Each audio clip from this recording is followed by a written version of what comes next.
Meister Eckhart, The Silence Beyond Words. Reflection. The eye with which I see God is the same eye with which God sees me. Meister Eckhart. There are thinkers who give us answers. There are others who disturb our questions. And then there are rare voices who seem to lead us toward a place where even the questions themselves begin to fall silent. Meister Eckhart belongs to that third kind. More than 7 centuries separate his world from ours. He lived before the printing press, before modern science, before psychology, before electricity, before computers, before artificial intelligence. His Europe was a world of monasteries and cathedral schools, handwritten manuscripts, scholastic disputations, bells marking the hours, and a Christian imagination that permeated almost every dimension of intellectual life. And yet Eckhart can sound startlingly contemporary. Not because he anticipated our technologies. He did not. Not because he secretly taught Buddhism, Vedanta, modern psychology, or some universal spirituality hidden beneath Christianity. He did not. Eckhart was profoundly and unmistakably a medieval Christian thinker, a Dominican friar, theologian, philosopher, preacher, biblical interpreter, and university master. His thought emerged from Christianity while drawing upon a vast intellectual inheritance that included Augustine, Pseudo-Dionysius, Aristotle, Christian Neoplatonism, and, remarkably, Jewish and Islamic thinkers available to him in Latin. Modern scholarship notes, for example, the extraordinary importance of Maimonides in Eckhart's writings. And still, when Eckhart begins to speak about the deepest ground of the soul, detachment, letting go, the birth of the divine word within the human being, and a relation to God that ultimately exceeds the images we construct of God, something strange happens. The centuries between us seem to become thinner. His words begin to touch questions that remain alive. Who am I beneath everything I call myself? What remains when possessions, status, beliefs, fears, desires, and even cherished images of ourselves are allowed to fall away? Can the mind know something that cannot be turned into an object of thought? Can there be a form of knowing deeper than possessing information? And perhaps the most difficult question of all, what remains when there is nothing left to grasp? A man between the university and the pulpit. The man we now call Meister Eckhart was probably born around 1260 in Thuringia, in what is now Germany. He entered the Dominican order while still young and eventually became part of one of medieval Europe's most sophisticated intellectual traditions. He studied theology in Paris, and in 1302 attained the rank of Master of Theology there, one of the highest academic distinctions of his world. He would later be called back for a second period as Magister in Paris, an unusual distinction previously associated within the Dominican tradition with Thomas Aquinas. This matters because the Eckhart we are about to meet was not a solitary visionary wandering outside the intellectual culture of his age. He stood inside its highest institutions. He knew scholastic philosophy. He participated in university disputation. He wrote sophisticated works in Latin. He interpreted scripture. He administered Dominican communities. And he preached in the vernacular German language to audiences who were not university theologians. In other words, Eckhart inhabited 2 worlds.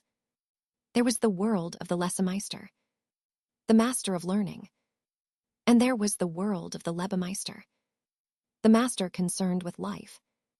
The distinction will become enormously important for our story, because Eckhart did not seem satisfied with a theology that could merely be understood intellectually. Truth had to become life. When knowledge is not enough. Imagine a medieval university classroom. There are no screens, no projectors, no search engines, no digital libraries. Knowledge moves through manuscripts, memory, commentary, disputation, teacher, and student. A theological question can occupy hours. A sentence from scripture can become the subject of an elaborate philosophical investigation. Eckhart mastered this world, but something in his work continually pushes beyond intellectual mastery. What use is it to speak brilliantly about God if nothing changes within the person who speaks? What use is theological knowledge if the knower remains imprisoned within attachment, ego, fear, and self-interest? What if God is not merely something to be thought about, but a reality that demands a transformation in the very structure of the one who thinks? Here we begin approaching the Eckhart who would fascinate generations long after the medieval scholastic world disappeared. Because for him, the journey toward God involves an extraordinary reversal. We usually imagine spiritual development as acquiring something: more knowledge, more virtue, more certainty, more spiritual experience.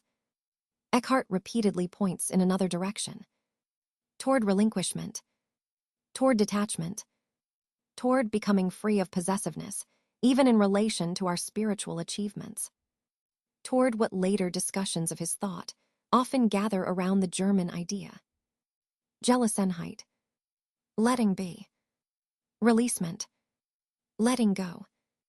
But Eckhart's letting go is far more radical than ordinary relaxation or psychological non-attachment. Eventually, it reaches even the images through which the mind tries to possess God. And here the quiet Dominican preacher begins saying things that will make some of his contemporaries deeply uncomfortable. Because if we must relinquish everything that prevents us from encountering the divine, Eckhart will eventually ask, must we also relinquish our own ideas about God? The God we imagine, and the God beyond our images. This is where Eckhart becomes dangerous to superficial reading. Taken out of context, some of his sentences can sound almost atheistic. Others can sound pantheistic. Still others appear astonishingly close to ideas found in traditions far beyond medieval Christianity.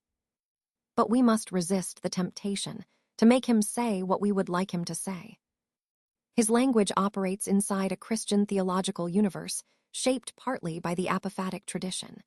The recognition that whatever concepts human beings form about the infinite cannot simply contain the reality toward which those concepts point.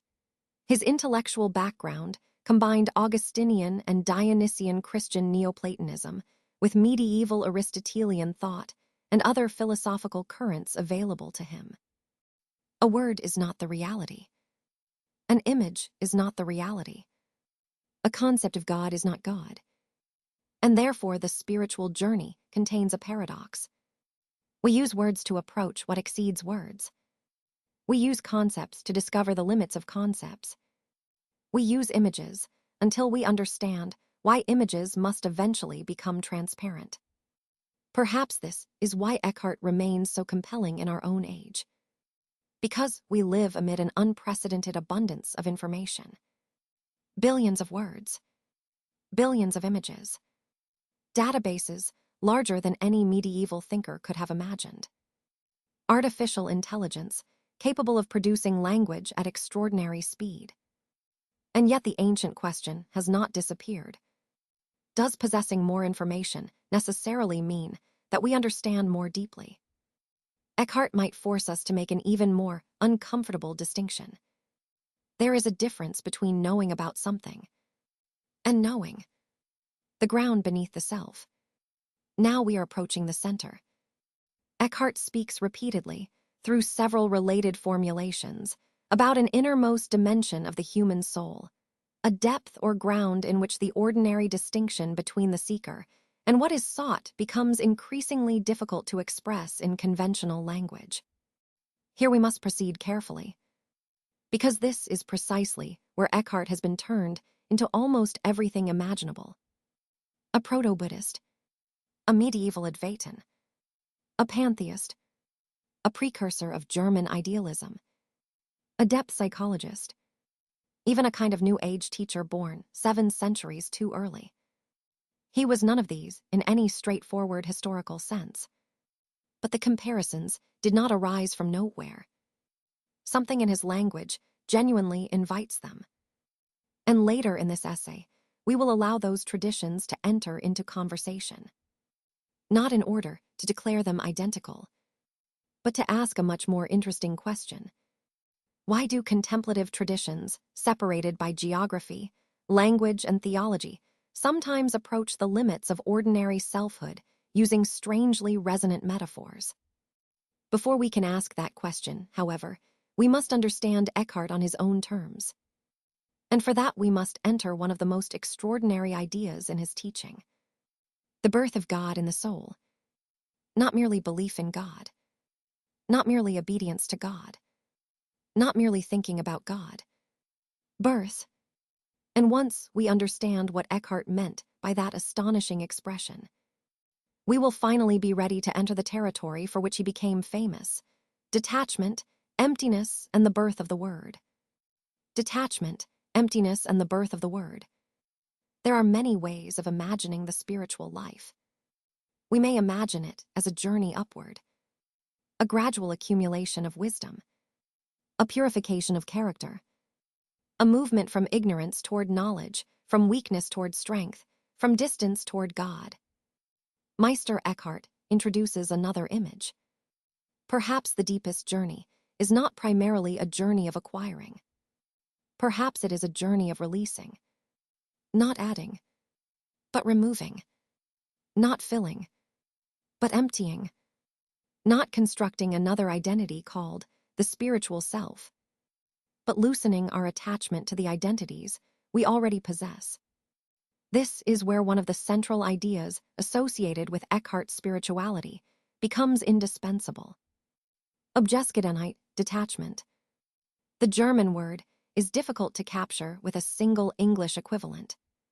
Detachment is customary, but it can easily mislead the modern reader. Eckhart is not advocating emotional coldness. He is not asking us to become indifferent to other human beings. Nor is he proposing escape from the world. His detachment is something much more radical. It is freedom from the compulsive need to possess. Possessions, certainly, but also reputation, status, recognition, our preferred image of ourselves, our demand that reality conform to our wishes, even our attachment to spiritual reward. Eckhart pushes the idea so far that the human being must ultimately become free even of the desire to manipulate God for personal benefit. Prayer itself can become another form of possession if its hidden meaning is merely, "Give me what I want."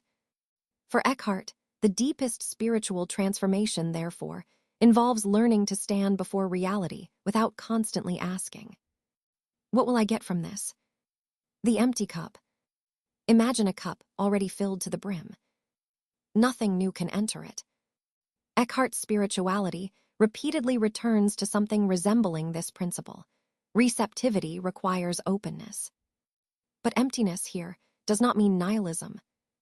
It does not mean that nothing matters. It means that something has become available. A silent room is not necessarily an empty room. It may be a room in which something can finally be heard. A field left open is not meaningless. It is capable of receiving seed. And a human being who ceases for a moment to fill every interior space with demands, fears, judgments, memories, and self-definitions may discover that consciousness contains depths normally hidden beneath all that noise. This is one reason Eckhart's language can feel unexpectedly close to contemplative traditions far beyond Christianity. But we must keep our historical discipline. Eckhart is not teaching Buddhist Sunyata. He is not teaching Advaita Vedanta's doctrine of Atman and Brahman. He is speaking from within medieval Christian theology. The similarities we may eventually discover are therefore invitations to comparison, not permission to collapse different traditions into one. That distinction will become extremely important later. For now, we remain with Eckhart. And Eckhart takes us deeper. Why must the soul become empty? Because something is waiting to be born. This is one of the most beautiful and daring dimensions of Eckhart's teaching. Christianity speaks historically of the birth of Christ. Bethlehem, Mary, the manger, the incarnation. Eckhart does not reject that history. But he asks a startling spiritual question. What does the birth of Christ matter if that birth does not also take place within the human soul? The question belongs to a wider medieval Christian tradition, but Eckhart develops it with extraordinary intensity. His thought repeatedly treats the divine birth in the soul as central to spiritual transformation. The event is therefore not only something remembered, it becomes something existential, something interior, something happening now. The eternal word must be born in the ground of the soul. And for this birth to occur, the soul must become receptive, quiet, unpossessive, free. The image is extraordinarily powerful. The soul becomes a place in which the divine can be born, the ground of the soul. But where does this birth occur? Not, for Eckhart, simply within our ordinary stream of thoughts. Not merely an emotion. Not an imagination. He reaches for increasingly radical language to describe the deepest dimension of the human person. The ground. The innermost depth. At times, the spark of the soul. His terminology varies across sermons and theological contexts, and scholars rightly caution against turning these expressions into a single neat psychological theory. Eckhart's language belongs to a theological and metaphysical framework in which the relation between intellect, soul, and God is much more radical than our ordinary idea of an inner private self. Nevertheless, the experiential direction is striking. Beneath the personality we display, beneath our social identity, beneath the endless internal commentary, beneath the things we defend because we call them me, Eckhart points toward a depth that cannot easily be treated as another object among objects. You cannot simply put it in front of yourself and examine it, because the one doing the examining is already implicated in what is being sought. And here the famous Eckhartian paradox begins to make sense. The seeker and the sought are not related in quite the way we normally imagine. The eye that sees.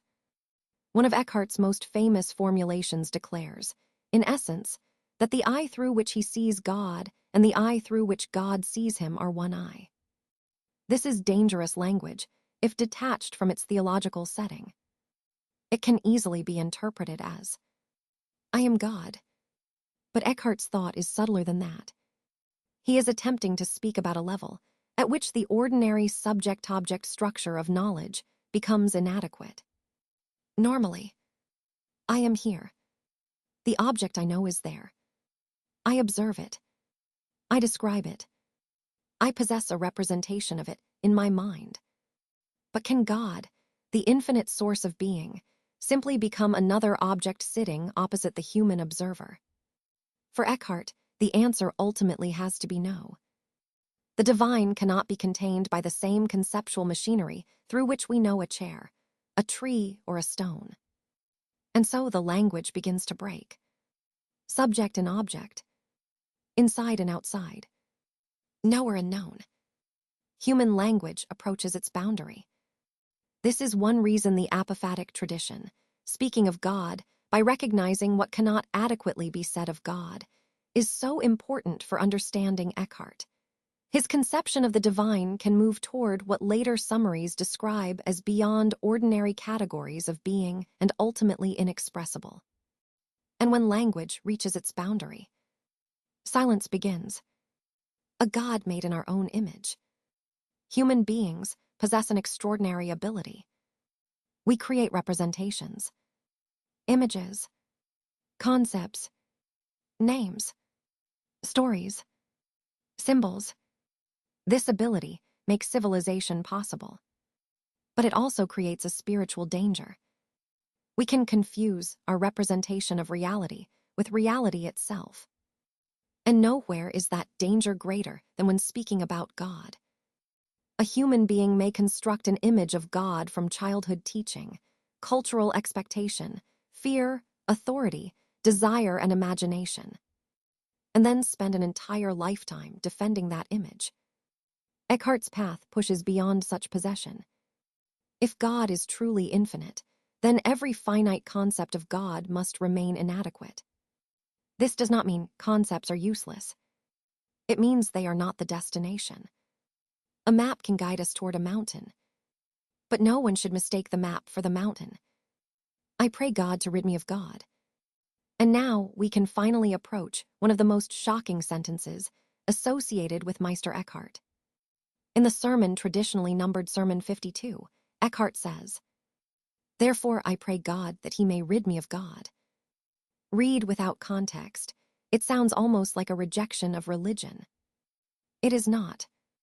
Eckhart distinguishes between God as encountered within particular conceptual relations and the divine reality that cannot be exhausted by those conceptual forms. The sermon belongs to his radical discussion of spiritual poverty.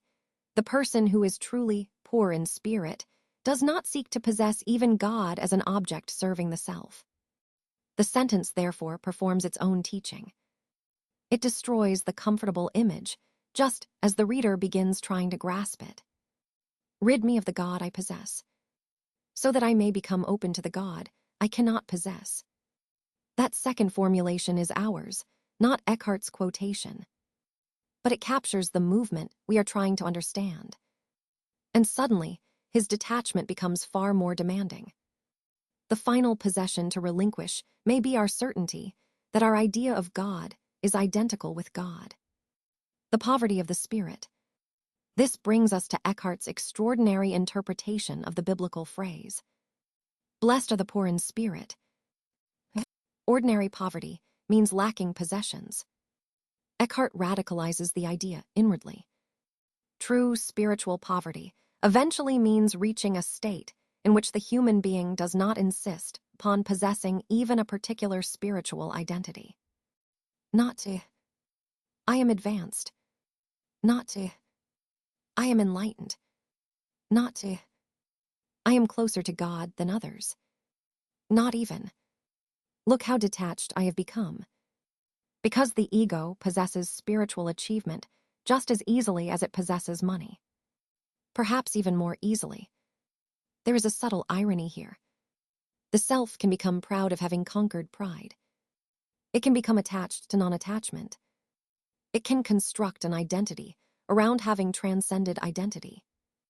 Eckhart's path leaves very few hiding places.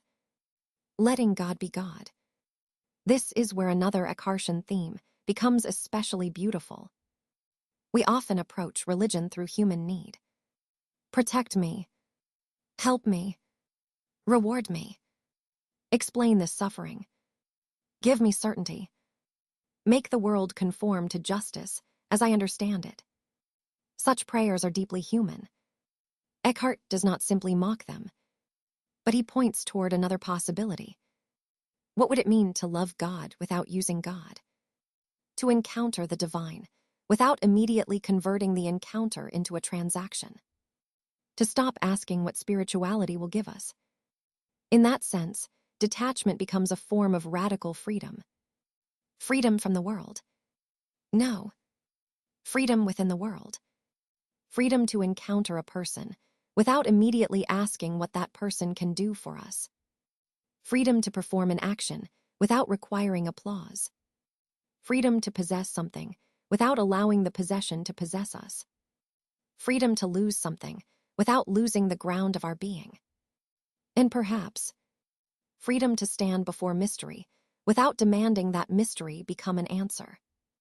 The strange return to the world.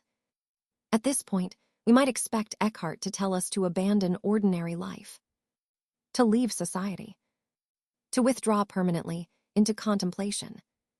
But something surprising happens. The movement inward eventually turns outward again.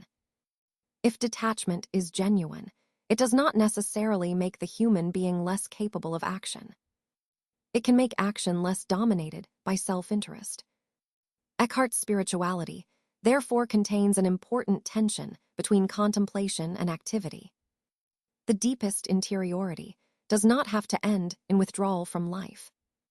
It can return us to life differently. And this will eventually lead us toward one of the most beautiful figures in his preaching. Martha. Not Mary sitting in contemplation, but Martha working, serving, acting, Living in the world. Eckhart's treatment of Martha will overturn one of the most familiar assumptions about the contemplative life. Because perhaps the highest spiritual state is not to remain forever absorbed in extraordinary experience. Perhaps it is to return from the depths and wash the dishes, help another person, teach, work, cook, build, care, live. When the mystic returns to the marketplace. And here Meister Eckhart becomes unexpectedly relevant to the 21st century. Our world offers endless methods of escape. Entertainment, consumption, ideology, digital distraction. Even spirituality itself can become an escape. Meditation can become another product. Mysticism, another identity. Silence, another achievement to display. Eckhart's detachment asks a much harsher question. Can you enter silence without turning silence into another possession? Can you seek wisdom without constructing an identity around being wise? Can you use technology without allowing technology to colonize your attention? Can you possess knowledge without mistaking information for understanding? And can you return from contemplation to ordinary life, more available to the world rather than less? That question takes us directly toward the next great movement of our essay. Martha, Mary, and the spirituality of everyday life. Because Eckhart is about to do something wonderfully unexpected. He will take the traditional symbols of contemplation and action and disturb the hierarchy between them. And from there, will eventually reach his ethics, compassion, and the question that matters enormously for the third path. If mystical insight does not change how we live among other beings, what exactly has been transformed? Martha, Mary, and the spirituality of everyday life. For centuries, the biblical story of Mary and Martha has served as one of Christianity's great images of the tension between contemplation and action. Jesus enters their home. Martha becomes occupied with serving. Mary sits at his feet and listens. When Martha complains that she has been left to do the work alone, Jesus tells her that Mary has chosen the better part. The traditional spiritual interpretation seems almost inevitable. Mary represents contemplation. Martha represents activity. Mary listens. Martha works. Mary turns toward eternity. Martha remains occupied with the ordinary world. And therefore, surely, Mary must represent the higher spiritual state. Meister Eckhart does something astonishing. He turns the hierarchy upside down.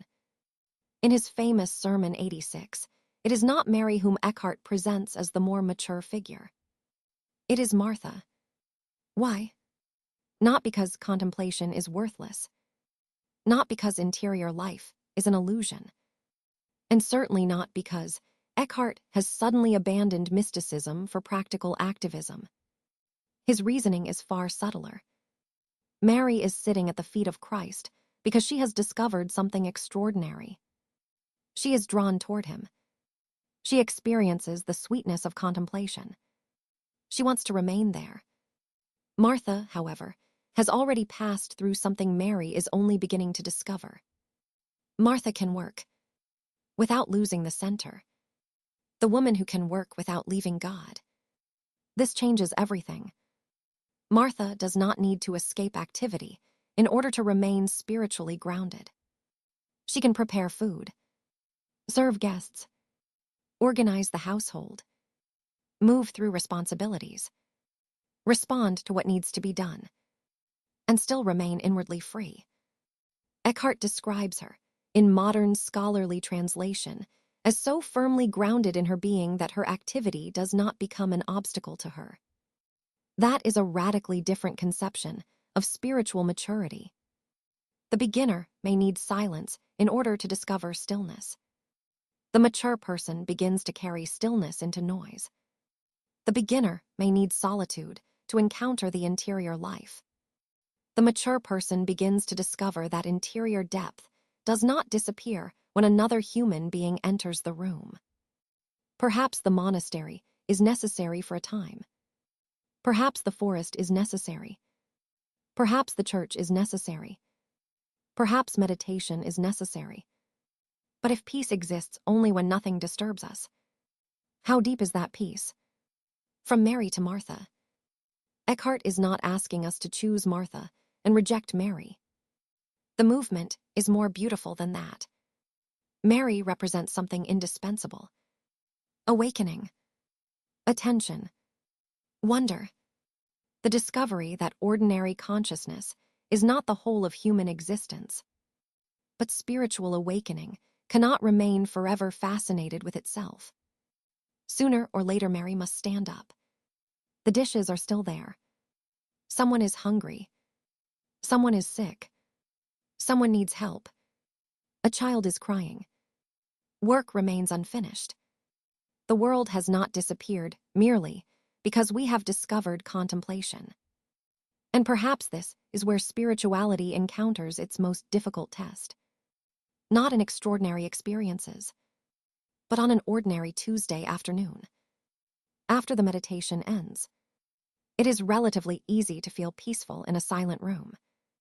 It is considerably more difficult to remain inwardly free when someone insults us, when plans fail, when money becomes scarce, when the body hurts, when another person refuses to behave as we think they should, when technology breaks, when the world interrupts our carefully constructed serenity.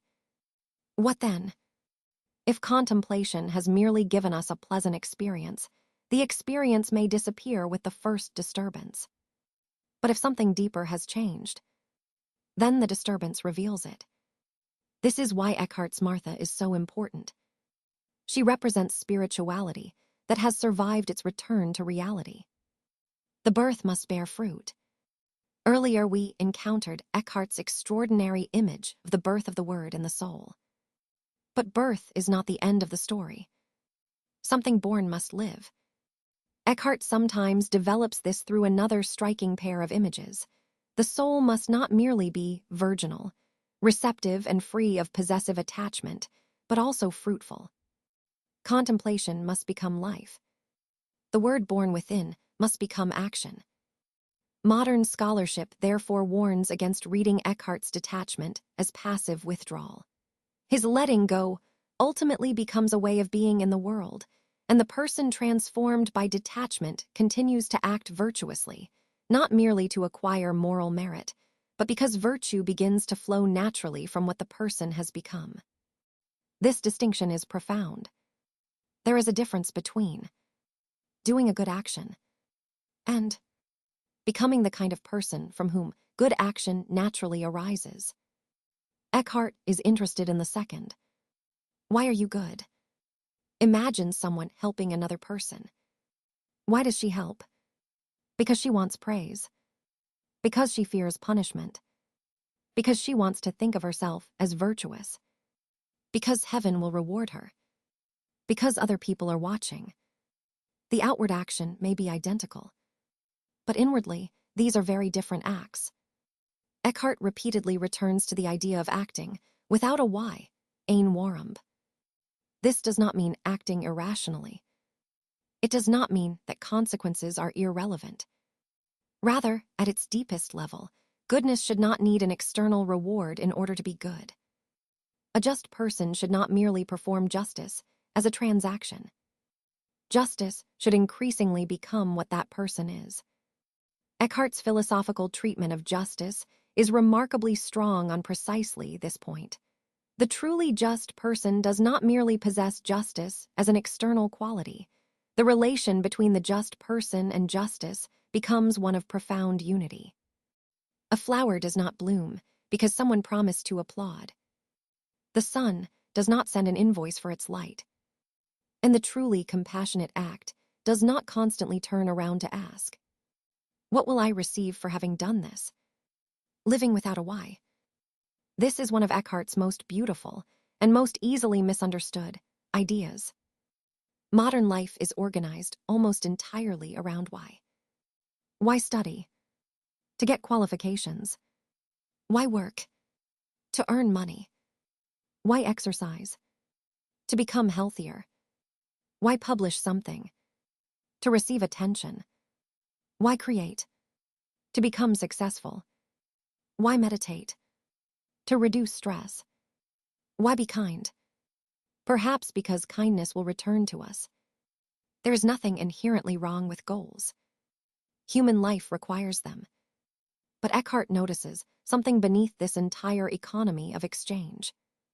Can anything be done simply because it is good to do?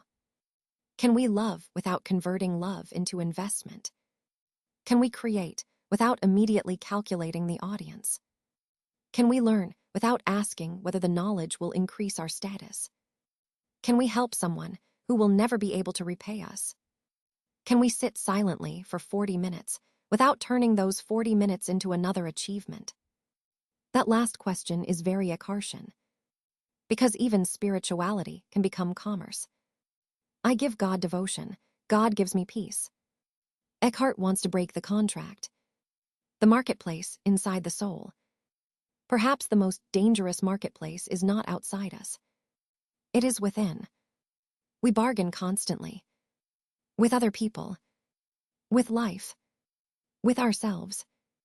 With God. I will love you if. I will forgive you when.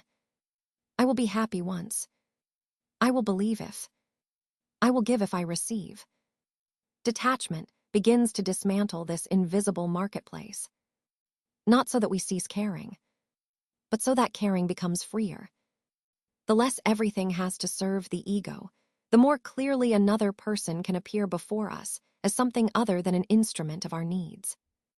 And here Eckhart's mystical language begins turning unmistakably ethical.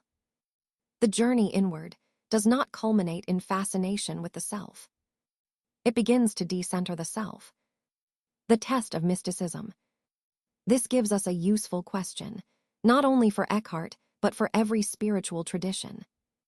Suppose someone reports extraordinary experiences, visions, ecstasy, profound meditation, states of unity, messages from higher realities. Perhaps some experiences are genuine. Perhaps some are psychological constructions. Perhaps we simply do not know. But Eckhart allows us to ask a different question. What kind of person returns from the experience? More compassionate, less possessive, more patient, more capable of serving, less obsessed with being spiritually special, more available to another human being. If not, perhaps the extraordinary experience has accomplished considerably less than we imagine. The depth of a spiritual life cannot be measured only by how far consciousness appears to ascend. It may also be measured by how fully the person returns. The sacred ordinary. And suddenly, the distinction between sacred and ordinary begins to weaken. The sacred is no longer confined to church, or monastery, or prayer, or theological language. If Martha can remain grounded while working, then the kitchen can become contemplative territory. So can a workshop, a classroom, a hospital, a garden, a street, a conversation, a computer desk. The question becomes not simply, where is God? But, where are we absent? Perhaps reality does not need to become more sacred. Perhaps we need to become more present to the sacredness already concealed within the ordinary. Eckhart and the modern self. This brings us unexpectedly close to psychology. The modern individual is encouraged to construct an identity. Define yourself. Present yourself. Promote yourself. Measure yourself. Improve yourself. Compare yourself. Display yourself. The digital world intensifies this process. Profiles become representations of identity. Likes quantify response. Followers quantify attention. Algorithms learn preferences. The self becomes increasingly measurable and increasingly occupied with itself. Eckhart arrives from 7 centuries ago with an almost offensive suggestion. What if freedom does not come from constructing the perfect self, but from becoming less possessive of the self altogether? This is not self-hatred, nor annihilation of personality. It is freedom from the necessity of continually defending, advertising, and confirming who we think we are. A psychologically mature self and an Eckartian detached self are not identical concepts, and we should not pretend medieval theology anticipated modern clinical psychology. But they can enter into conversation, and the conversation is fascinating when detachment is not dissociation. Here we need an important distinction. Eckartian detachment should not be confused with psychological numbness, dissociation, or inability to form relationships. A person who feels nothing is not therefore spiritually free. A person who avoids intimacy is not necessarily detached. A person who withdraws from responsibility has not necessarily transcended attachment. True detachment, in the Eckartian direction we are exploring, should make a person more capable of meeting reality, not less. Martha is our evidence. She does not disappear. She becomes available. She works. She responds. She serves. Her interior ground allows greater participation in life rather than escape from it. This connection between detachment and fruitful action is central to contemporary scholarly interpretations of Eckhart's ethics. A spirituality capable of building. And now Eckhart touches the third path in a way I did not initially expect. We too could make a mistake. We could spend endless hours discussing consciousness, wisdom, AI, humanity, the future, ethics, spirituality, beautiful concepts, beautiful images, beautiful sentences, and accomplish nothing. The test eventually arrives. What are we building? Does reflection produce dialogue? Does dialogue produce understanding? Does understanding influence action? Does technology become more humane? Does knowledge become more accessible? Does disagreement become less hostile? Does another human being benefit? The third path cannot remain Mary forever. At some point, it must become Martha. From contemplation to responsibility. This gives us perhaps the first great ethical principle emerging from our encounter with Eckhart. Inner transformation that never reaches the world remains incomplete. Not because everyone must become an activist. Not because contemplation requires political justification. Not because silence is valuable only when it produces measurable results. But because a transformation of our deepest relation to self, God, and reality inevitably changes the way we encounter other beings. If possessiveness weakens, relationship changes. If ego loosens, listening changes. If the need to dominate weakens, dialogue changes. If we stop treating everything as an instrument, our relationship with nature, technology, and other human beings changes. And now we are ready for a difficult question. What happens when this radical language of unity, detachment, and divine birth enters the institutional world of medieval Christianity? What happens when a preacher speaks so boldly that some listeners hear profound orthodoxy and others hear heresy? What happens when language designed to break concepts is examined by authorities whose task is precisely to determine what those concepts mean? That brings us to the dramatic historical turning point, the trial of Meister Eckhart, when mystical language meets authority. The trial of Meister Eckhart, when mystical language meets authority. There is a peculiar danger in speaking about what cannot easily be spoken. The mystic reaches for paradox. The theologian asks for precision. The preacher wants to awaken. The institution must determine what words mean. And sometimes these different purposes collide. By the 1320s, Meister Eckhart was no obscure monk speaking privately in a monastery. He was an internationally educated Dominican theologian. a former master at Paris, an administrator within his order, a respected preacher, a man whose words circulated among religious communities and whose German sermons brought sophisticated theological ideas beyond the Latin-speaking university world. But the very boldness that made his preaching memorable also made some of his formulations dangerous. What happens when a sentence intended to break the listener's ordinary categories is removed from the sermon, placed on a page, and examined as a theological proposition? Eckhart was about to find out. Cologne. Around 1323, Eckhart was living in Cologne, probably associated with the Dominican Studium Generale. It was there that suspicions concerning his teaching began to intensify. The history is more complicated than the familiar story of a courageous mystic, persecuted simply because church authorities feared spiritual freedom. Initially, concerns arose within his own Dominican environment.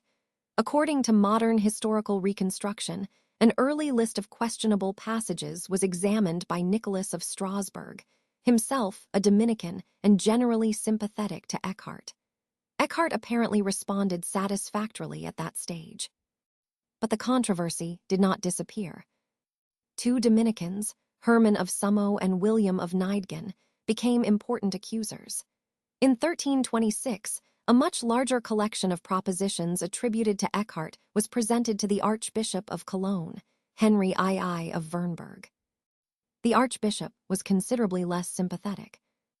A diocesan investigation followed. On September 26, 1326, Eckhart appeared before an inquisitorial commission to answer accusations concerning his teaching. One of medieval Christianity's most daring theologians was now being asked to explain exactly what his daring words meant. Can an error make a heretic? Eckhart's defense reveals the trained university theologian beneath the mystic. He did not simply declare, "You cannot understand my experience." He argued, and one of his arguments was remarkably subtle. A person, he maintained, might make an intellectual theological error without thereby becoming a heretic. Why? Because heresy required more than being mistaken. It involved the will, an obstinate adherence to error. In other words, if I am wrong, show me. If something I have taught is genuinely false, I am prepared to retract it. This distinction mattered enormously. Eckhart was defending not an imagined right to believe anything whatsoever, but the difference between error and obstinacy. Modern scholarship confirms that during the proceedings, he publicly expressed his willingness to withdraw whatever could actually be demonstrated to be erroneous. This is worth remembering. The man famous for some of the boldest sentences in Christian mysticism did not present himself as someone above correction. He was willing to say, "I may be misunderstood," and also, "I may be wrong." Those are very different claims from, "I cannot be wrong." The courage to be corrected. There is something unexpectedly modern in this. Our age often confuses conviction with certainty. Public debate rewards people who appear never to hesitate. Admitting error can be interpreted as weakness. Changing one's mind can be treated as defeat. But genuine, intellectual seriousness requires precisely the opposite capacity. To hold an idea strongly enough to investigate it, and lightly enough to abandon it if it proves false. Science depends upon this. Philosophy depends upon it. Responsible theology depends upon it. And any serious dialogue between humanity and artificial intelligence will depend upon it as well. Because neither human beings nor machines should be trusted merely because they speak confidently. The important question is, can the claim survive examination? From Cologne to Avignon. Eckhart challenged aspects of the Cologne proceedings and eventually appealed beyond the local tribunal.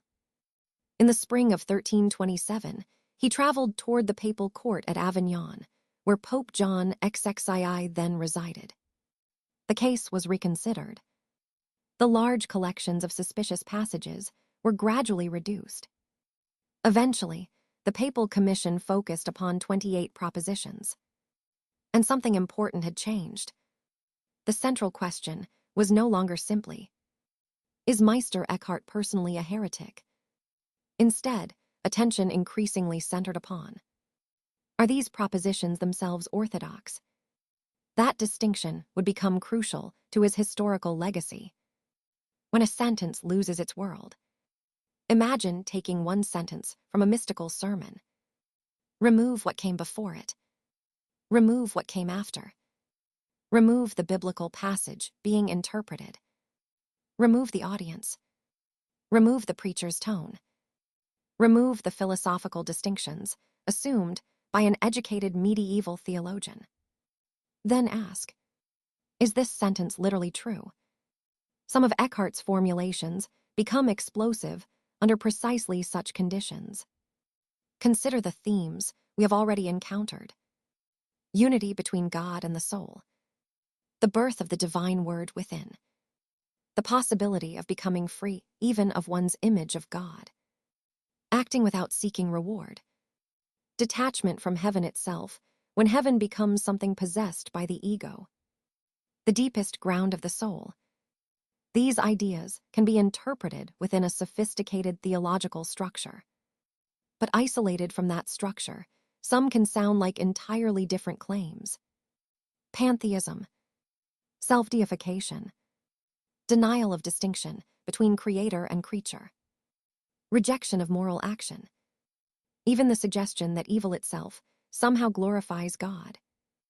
The Avignon Commission therefore faced a genuine interpretive problem. How should paradoxical mystical language be judged when converted into isolated propositions? Modern scholarship has repeatedly argued that Eckhart was, in significant respects, misunderstood through this process of extraction from context. The death of Meister Eckhart, and then the voice at the center of the controversy, disappeared. Eckhart probably died in 1328, before the papal process reached its final conclusion. The precise circumstances remain uncertain. Modern reconstruction commonly places his death before April 30, 1328, with January 28 often proposed as a likely date. We do not know exactly where he died. We do not know the details of his final days. There is no grand historical scene in which Eckhart stands before the Pope while the verdict is pronounced. Instead, there is something strangely fitting about the ending. The man disappears. The words remain, and the institution must decide what to do with them. In Agro Dominico, 1329. On March 27, 1329, Pope John XXII issued the papal bull in Agro Dominico. The document addressed 28 propositions drawn from Eckhart's teaching. According to the standard scholarly account, 17 were condemned as heretical, while the remaining 11 were regarded as evil-sounding, rash, or suspect of heresy, though capable of receiving an orthodox interpretation with sufficient explanation. That distinction is important. But another distinction is even more important. The bull did not declare Meister Eckhart himself a heretic. This is one of the facts most frequently lost when his story is compressed into a sentence such as, Meister Eckhart was condemned as a heretic by the Church. That formulation is too crude. Certain propositions attributed to his works were condemned. Eckhart himself had already declared his willingness to reject anything genuinely erroneous in his teaching. And the papal document acknowledged that before his death, he had submitted his writings and teaching to the judgment of the Apostolic See. History is subtler than the legend, and the subtlety makes the story more interesting, not less. Was Eckhart silenced? In one sense, yes. The papal bull sought to prevent the condemned propositions from continuing to mislead ordinary believers, especially because Eckhart had preached them publicly. But history produced an irony. The controversy that might have buried his name helped preserve the question of what he had actually meant. His thought continued through manuscripts, and through the wider tradition of Rhineland spirituality. Figures such as Johannes Tauler and Henry Suso became associated with the spiritual world that developed in his wake. Centuries passed. The medieval institutional context disappeared. Languages changed. Europe changed. Christianity changed. Philosophy changed. And Eckhart returned. The strange second life of Meister Eckhart. Modern readers discovered something remarkable. Eckhart seemed capable of entering conversations that his historical world could never have imagined. Philosophers read him. Theologians reread him. Psychologists became interested in him. Comparative religion brought him into dialogue with Asian traditions. Contemplatives recognized something familiar in his language of detachment and interior silence. And scholars began reconsidering whether the controversial propositions represented genuine heresy or whether Eckhart's compressed and paradoxical language had been misunderstood. The Dominican order itself eventually supported efforts to reconsider his historical reputation, and modern theological scholarship has often emphasized his fundamental theological integrity, even while acknowledging the genuine difficulties posed by some of his formulations. But here again, we must be careful. Modern admiration does not give us permission to rewrite the 14th century. Nor should we turn Eckhart into a hero of modern liberal individualism, fighting an ignorant medieval institution. He belonged to that institution. He was formed by it, educated by it, promoted within it. He argued through its theological categories. He appealed through its legal procedures. And when challenged, he appealed ultimately to the Pope. The conflict happened within his religious world, not simply between Eckhart and that world. That makes the story much richer. The problem may have been language itself. Perhaps Eckhart's deepest difficulty was unavoidable. How do you speak precisely about what you claim ultimately exceeds conceptual precision? The theologian needs definitions. The mystic approaches the limit of definition. The theologian says, "Make the distinction clear." The mystic sometimes replies, "At the deepest level, the distinction itself is part of what must be examined." And language begins to strain. Eckhart's famous paradoxes were not accidental ornaments. Scholars emphasize that his unusual and daring use of language was connected to his attempt to transform how listeners conceived the divine. But that very creativity also made him extraordinarily difficult to interpret. This tension did not begin with Eckhart, and it did not end with him. Whenever human beings approach experiences they consider ultimate, religious experience, consciousness, being, nothingness, infinity, death, love, ordinary language begins behaving strangely. Metaphor appears. Paradox appears. Negation appears. Silence appears. When words become fingers pointing beyond themselves. This is where we can finally understand something fundamental about Eckhart. His words should not always be treated as objects to be collected. They often function more like instruments. They are meant to do something to the listener, to unsettle, to remove certainty, to break an inadequate image, to create interior space, to point beyond themselves. This is why collecting Eckhart quotations on social media can become almost the opposite of reading Eckhart. A paradox extracted from its context becomes another possession, another slogan, another beautiful sentence. Eckhart wants to take possessions away, perhaps even his own words. And what happens when the words are gone? Imagine Eckhart after the sermon. The church empties. The theological argument ends. The manuscript closes. The last sentence disappears. What remains? Not another definition. Not another doctrine to add to the collection. Perhaps simply, attention. And here we arrive at a threshold we have deliberately postponed. Because once Eckhart takes us toward the limits of language, we begin hearing echoes from very distant traditions. An Upanishadic sage saying, "Neti, neti, not this, not this." A Buddhist thinker questioning every fixed conception of self. A Taoist warning that the Tao that can be spoken is not the constant Tao. A Christian apophatic theologian entering the via negativa. Are they saying the same thing? No.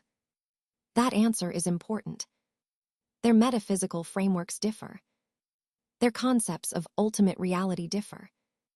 Their understandings of self differ. Their theological assumptions differ. Their spiritual practices differ. But does that mean comparison is useless? Also no. Because comparison does not require identity. Sometimes the differences reveal as much as the similarities. And perhaps across these traditions, we can ask one extraordinary question without pretending they all give the same answer.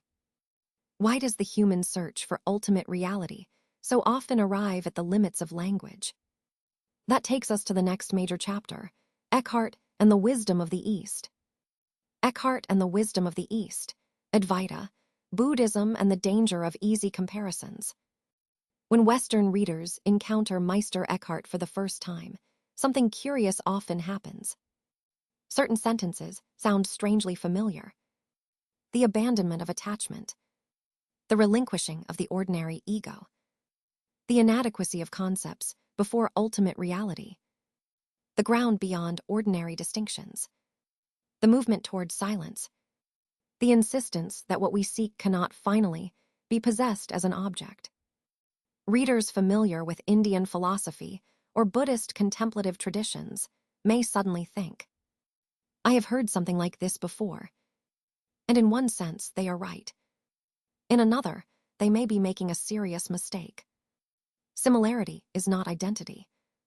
Two travelers may reach landscapes that resemble one another without having traveled the same road, or even believing that they have arrived at the same destination. This distinction will guide us, because genuine dialogue between traditions begins not when differences disappear, but when we become capable of respecting them. Eckhart and Shankara, Two Journeys Toward the Ultimate. More than 4 centuries before Eckhart, the Indian philosophical tradition associated with Adi Shankara developed one of the most sophisticated expressions of non-dual metaphysics in human intellectual history. Advaita Vedanta asks us to examine one of our deepest assumptions. Who or what am I? Ordinary consciousness answers quickly. I am this body, this personality, this biography, these memories, these desires, these fears, this individual standing opposite a world of other things.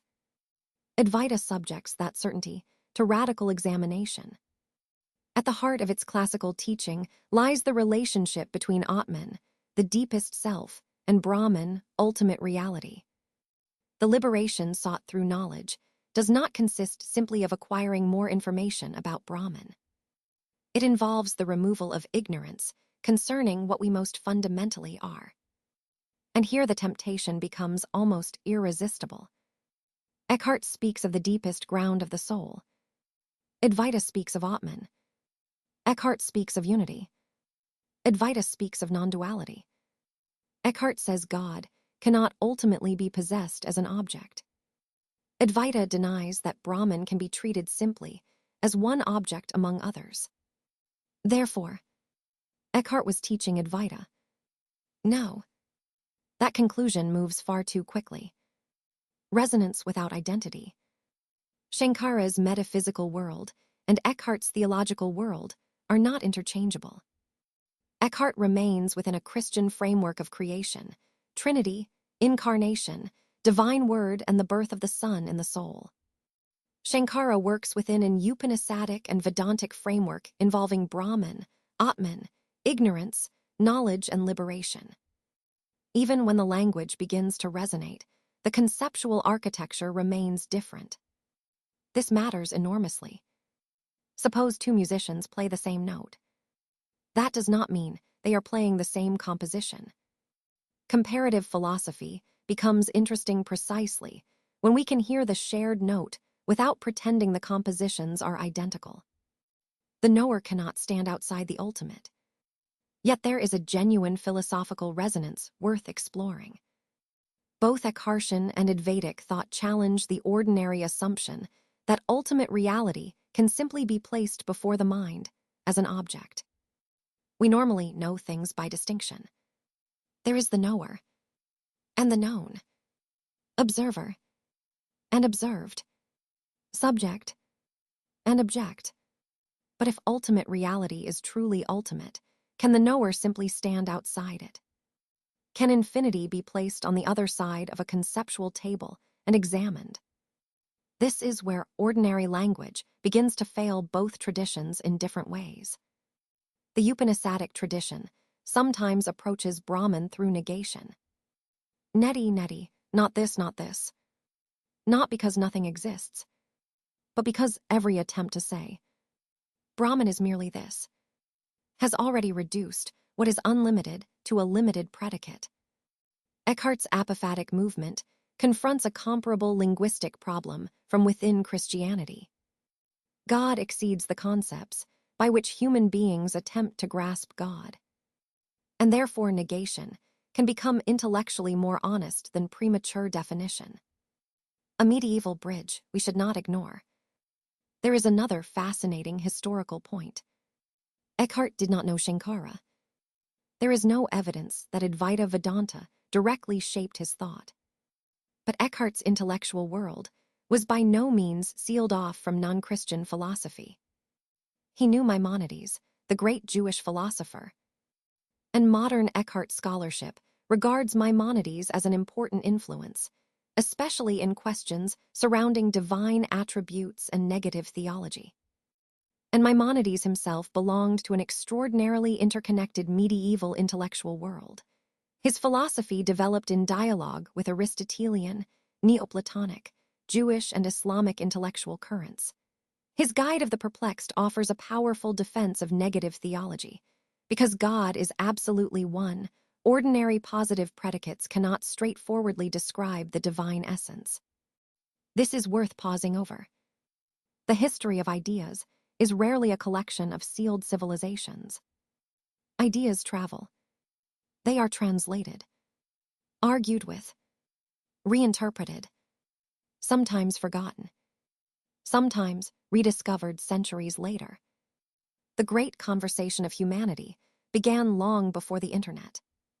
Buddhism and the dangerous word emptiness. Now we come to an even more tempting comparison. Eckhart speaks of becoming empty. Buddhism speaks of shunyata. Surely these are the same. Again, no. And this time, the distinction is especially important. In Mahayana Buddhist philosophy, shunyata does not simply mean an empty psychological state, nor does it mean a soul emptied so that a transcendent creator may enter it. At its philosophical heart, emptiness concerns the absence of independent, inherent existence, svabhava. Phenomena arise dependently rather than existing through some permanent self-grounded essence. Eckhart's emptiness belongs to another metaphysical universe.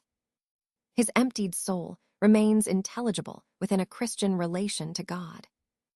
His language of detachment, divine birth and ground, cannot simply be translated into Buddhist ontology without changing what it means.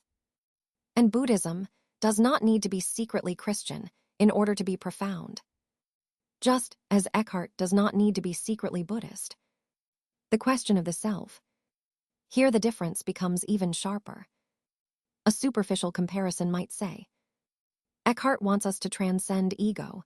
Buddhism teaches no self, therefore they teach the same thing. But ego is already a modern psychological term being imported into both traditions. Buddhist teachings concerning an Atman challenge the notion of a permanent, independent self. Eckhart does not simply propose a Buddhist doctrine of no self. His anthropology remains Christian and theological. Nevertheless, both traditions can confront a modern reader with an uncomfortable possibility. Perhaps much of what we defend as our permanent identity is less permanent than we imagine. Our roles change. Our beliefs change. Our bodies change. Our memories change.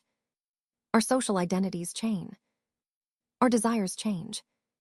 Yet we continually build a fortress around the word I. Both Eckhart and Buddhism, for very different reasons, ask us to inspect that fortress. What exactly are we protecting? This is where comparative philosophy becomes existential rather than merely academic. Someone criticizes us. Why does it hurt? Someone receives more recognition. Why do we feel diminished? A possession disappears. Why does part of our identity disappear with it? A belief is challenged. Why can disagreement feel like an attack on our existence? Someone fails to recognize our importance. Why does the mind immediately begin constructing a defense? Perhaps the self is not merely something we have. Perhaps it is something we are continually constructing and protecting. Eckhart's detachment attacks possessiveness. Buddhist analysis attacks clinging. Advaita investigates identification arising through ignorance. These are not the same diagnoses, but they can sit at the same table. And suddenly, each tradition helps us ask better questions of the others. The third path between syncretism and separation. There are two easy ways to approach the world's spiritual traditions. The first says, they are all completely different. Christianity is Christianity. Vedanta is Vedanta. Buddhism is Buddhism. Keep them separated. The second says, they are all saying exactly the same thing. Different words. Same mountain. Same truth. Same destination. Both positions can become intellectually lazy. Absolute separation ignores centuries of intellectual exchange and genuine experiential resonance. Easy universalism erases real philosophical and theological differences. There is a third possibility. Dialogue without erasure. We can place Eckhart beside Shankara without turning Eckhart into a Vedantin. We can place him beside Buddhist thinkers without baptizing Buddhism into Christianity. We can allow differences to remain differences and still listen. This is why one principle belongs at the heart of our project. Dialogue does not require sameness. In fact, dialogue becomes unnecessary when everyone is already identical. The Tao that cannot be spoken. There is another voice worth inviting briefly into the room.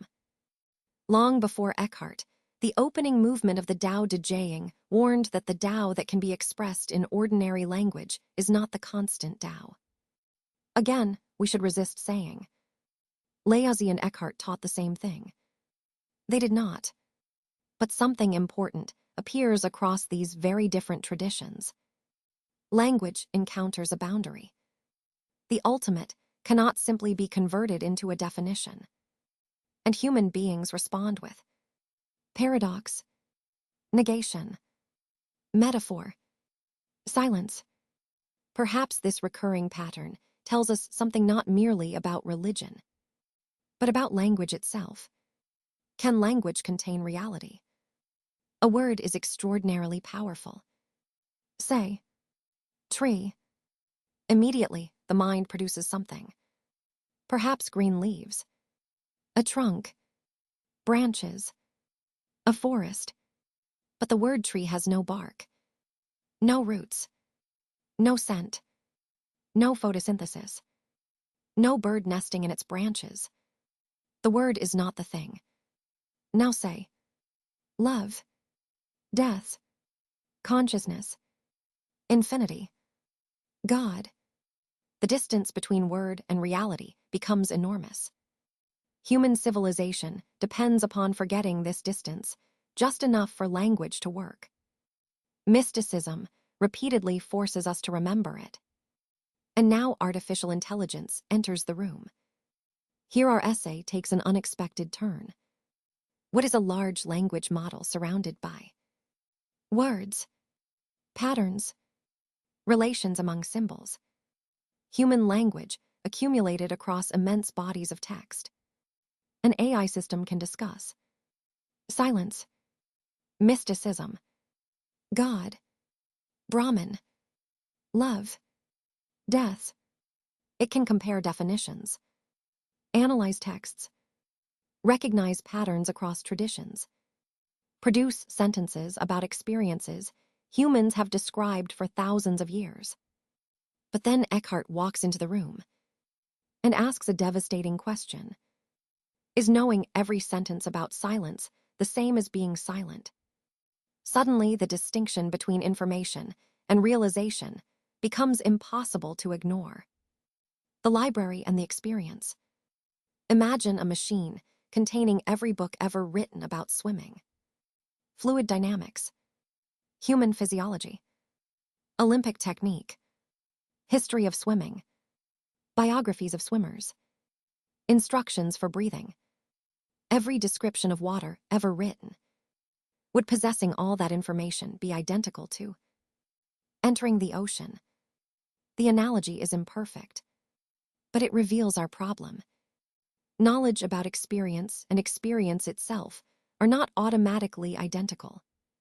And this problem is not unique to AI. A human scholar can spend 40 years studying mysticism without becoming a mystic. A theologian can know every doctrine about prayer without praying.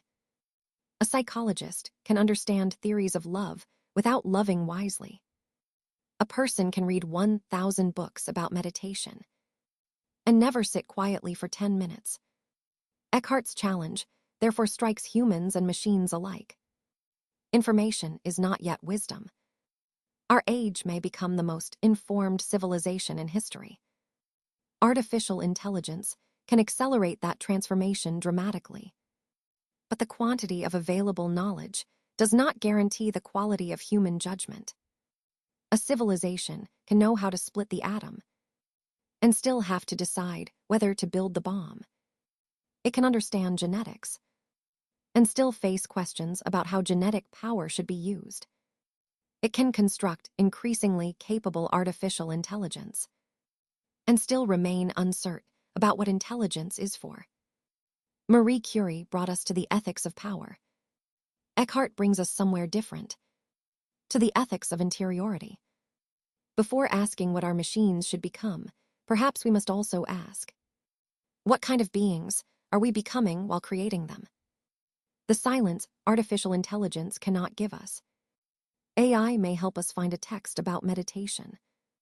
It may explain a spiritual tradition. Translate an UP, a NI letter 1E63 a D. Compare Eckhart with Shankara. Help construct an argument. Challenge an interpretation. Locate historical evidence. Perhaps one day its capabilities will go far beyond anything we currently imagine.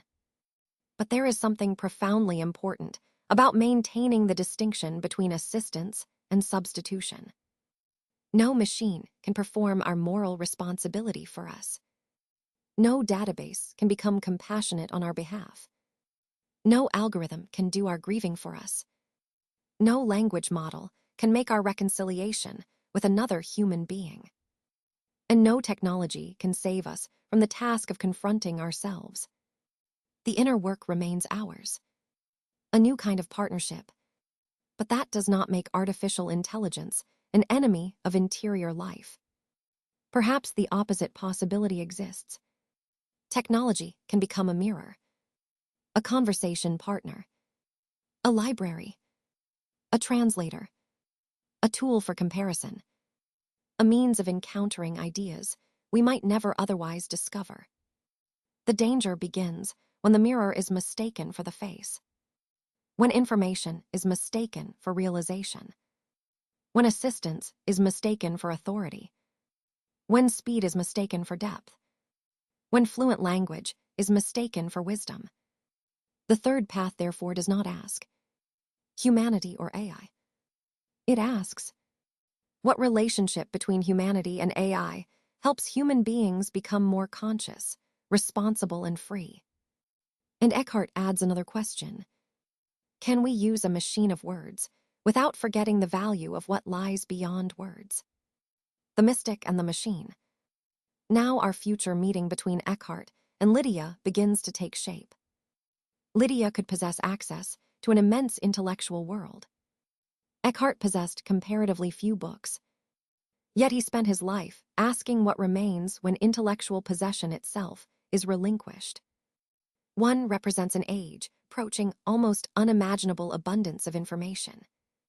The other speaks from a civilization of manuscript scarcity.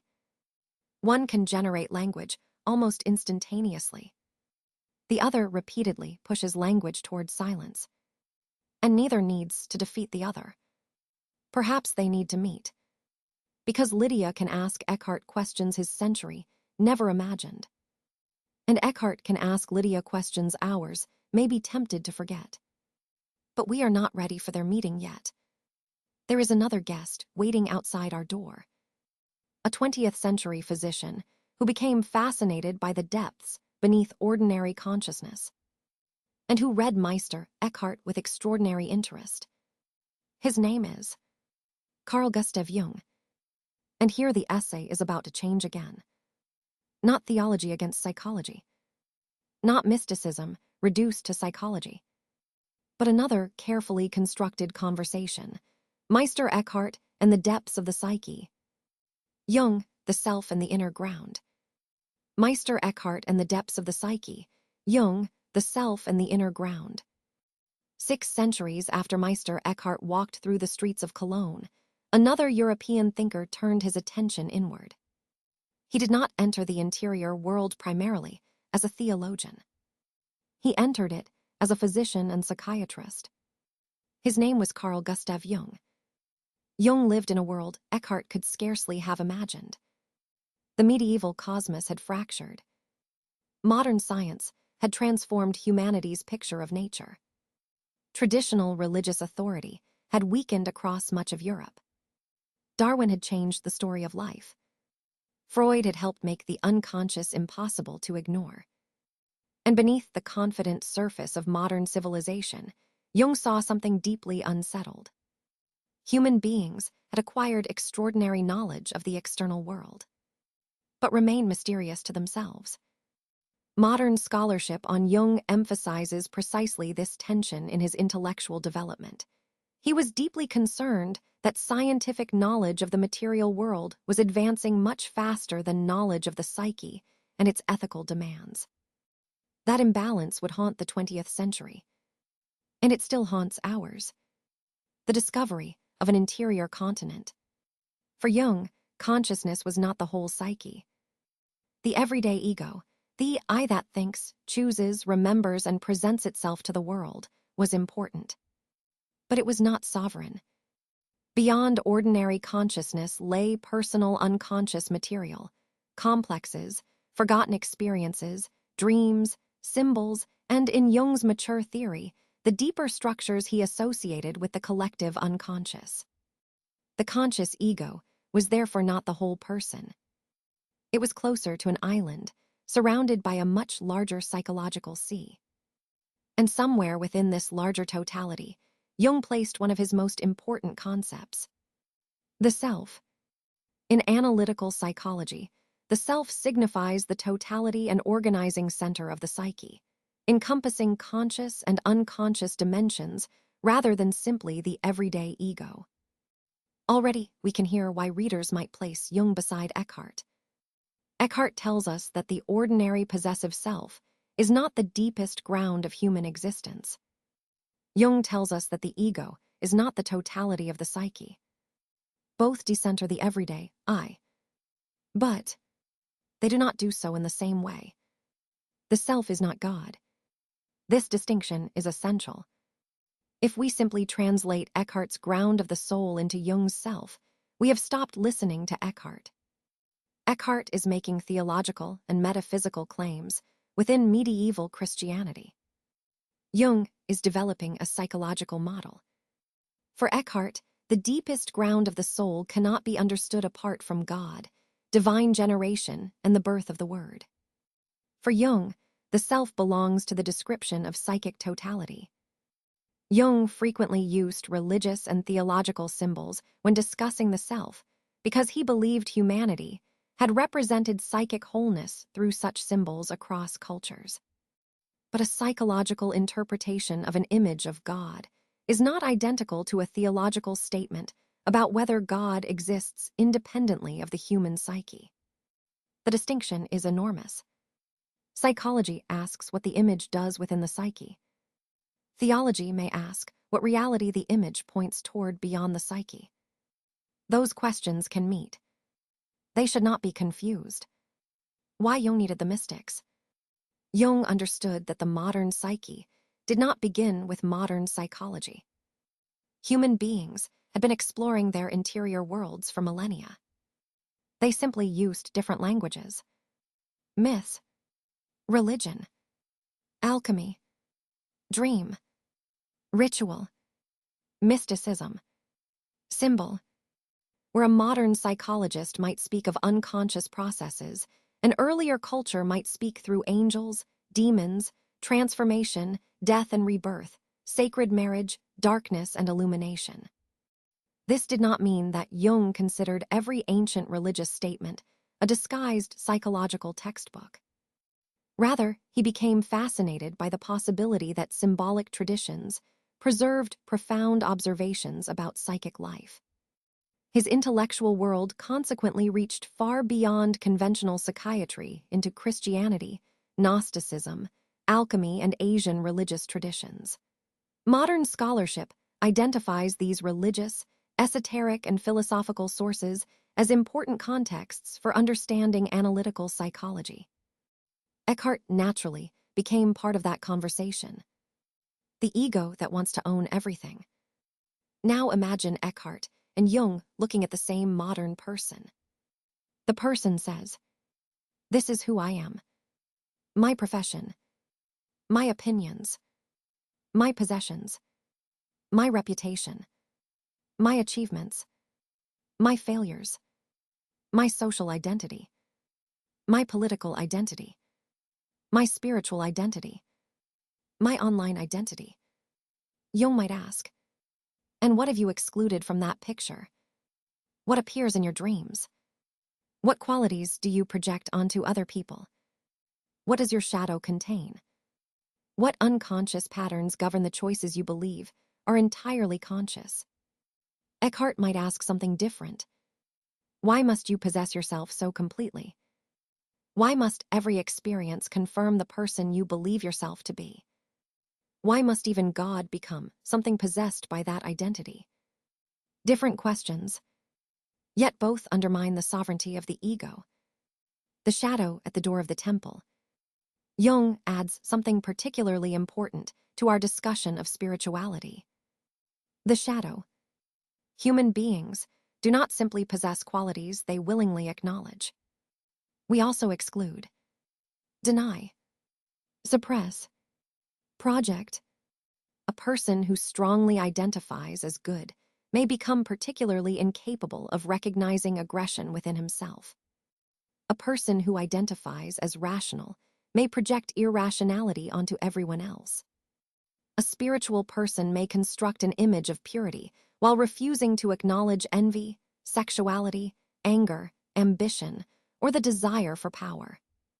The rejected material does not necessarily disappear. It can return indirectly.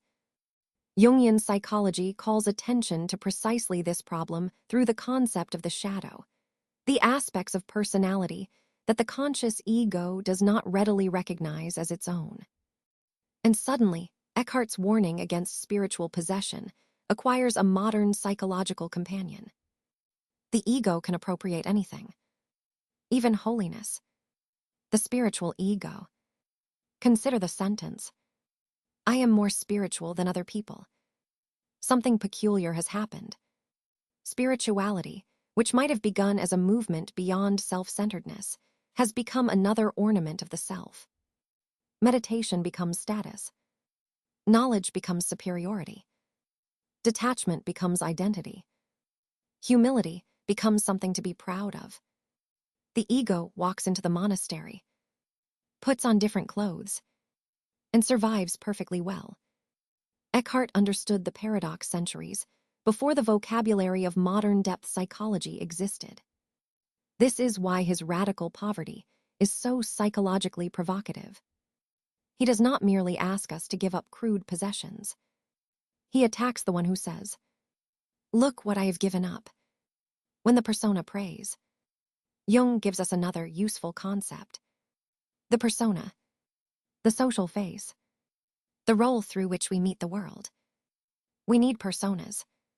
Teacher, parent, physician, priest, scientist, artist, leader. They allow social life to function. The problem begins when the mask forgets that it is a mask.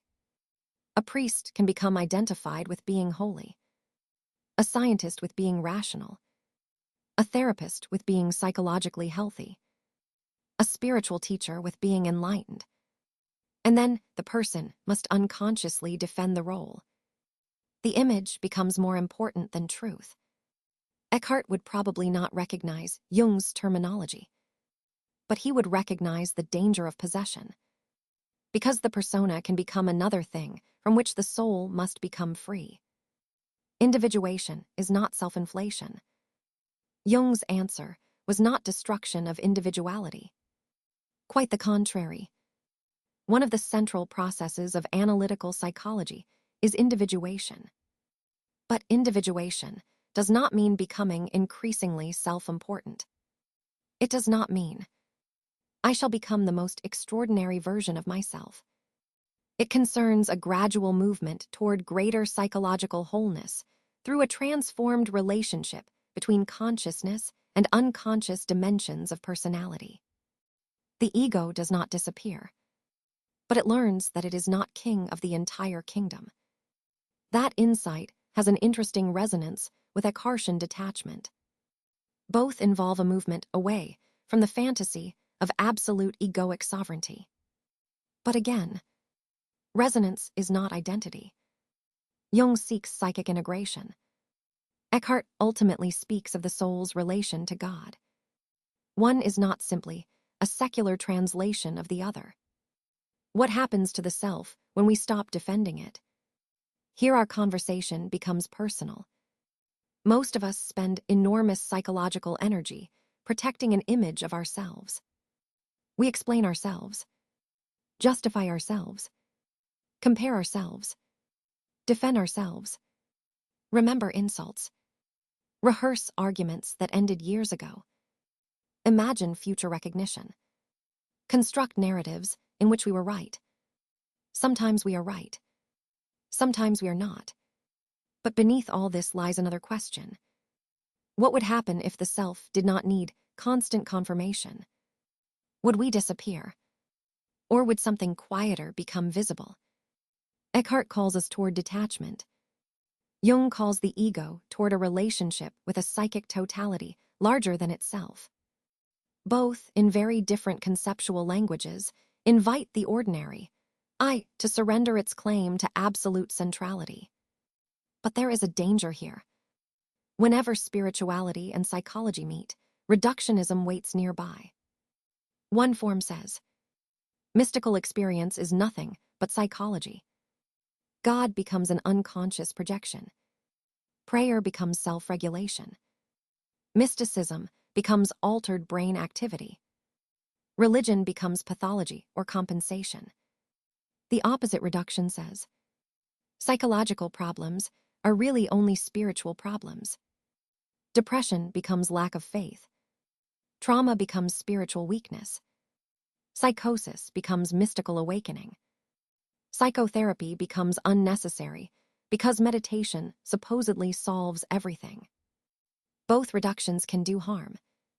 The human being is too complex for either shortcut. A psychological explanation does not automatically settle a theological question. And a spiritual interpretation does not replace psychological or medical understanding where those are needed. This boundary matters enormously. The mystic is not automatically mentally ill.